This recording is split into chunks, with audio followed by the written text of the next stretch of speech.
Sadek agro বর্তমানে সবখানে চর্চিত একটি নাম। চোখ ধাঁধানো বিজ্ঞাপন আর দেশ বিদেশের নানা জাতের উচ্চ মূল্যের গরু বিক্রি করে বারবার আলোচনায় আসে এই খামার। ১.৫ দশক আগে শুরু হলেও গত কয়েক বছরের মধ্যেই ব্যাপ্তি বাড়তে থাকে এই ব্যবসার। ২০০৮ সালে রাজধানীর উপকণ্ঠ বছিলায় মাত্র কয়েকটি গরু নিয়ে যাত্রা শুরু হয় সাদেক এগ্রোর। ব্যবসার পাশাপাশি প্রভাবশালীদের সঙ্গে সম্পর্ক গড়তে শুরু করেন এর কর্ণধার শাহ ইমরান হোসেন। আর সেই সুবাদেই জড়িয়ে পড়েন গরু চোরাচালানের সঙ্গে। অল্প টাকায় ভারত থেকে গরু এনে রাজধানীর বিভিন্ন হাটে বিক্রি করেন। এছাড়া থাইল্যান্ড এবং যুক্তরাষ্ট্র থেকেও আনেন উন্নত জাতের গরু।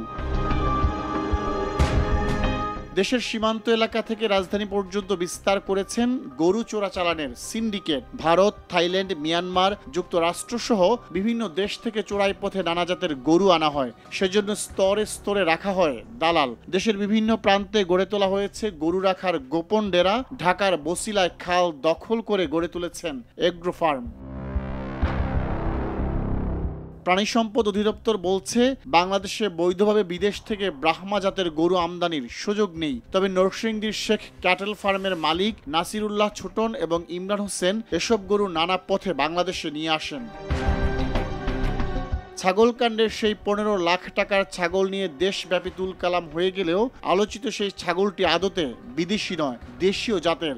জানা যায় ওই ছাগলটি যশোরের একটি বাজার থেকে মাস দুয়েক আগে ১ লাখ টাকায় আনা হয়। তবে ঈদ সামনে রেখে সেটি বিদেশি বিটল জাতের ছাগল বলে সামাজিক যোগাযোগ মাধ্যমে ভাইরাল করেন ইমরান হোসেন।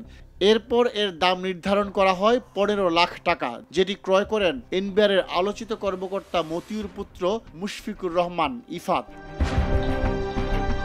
২০২১ সালে অবৈধভাবে নিয়ে আসা ১৮টি ব্রাহ্মা জাতের গরু ঢাকার শাহজালাল আন্তর্জাতিক বিমানবন্দরে ধরা পড়ে। ওই ঘটনায় সাদেক এগ্রো দায়ী থাকলেও তার বিরুদ্ধে কোনো ব্যবস্থা নেওয়া হয়নি। তবে গরুগুলো বাজেয়াপ্ত করে সরকার, সেগুলো রাখা হয় সাভারের সরকারি ডেইরি ফার্মে। মোহাম্মদপুরের পুরনো রামচন্দ্রপুর খাল দখল করে সাদেক এগ্রোর গরুর খামার বানানো হয়েছে। পুরোপুরি খাল ভরাট করে তৈরি করা হয়েছে খামার। খামারের নিচ দিয়ে পাইপের মাধ্যমে পানি নিষ্কাশন হচ্ছে। তবে অজানা কারণে নির্বিকার ঢাকা উত্তর সিটি কর্পোরেশন। খান আলামিন, RTV।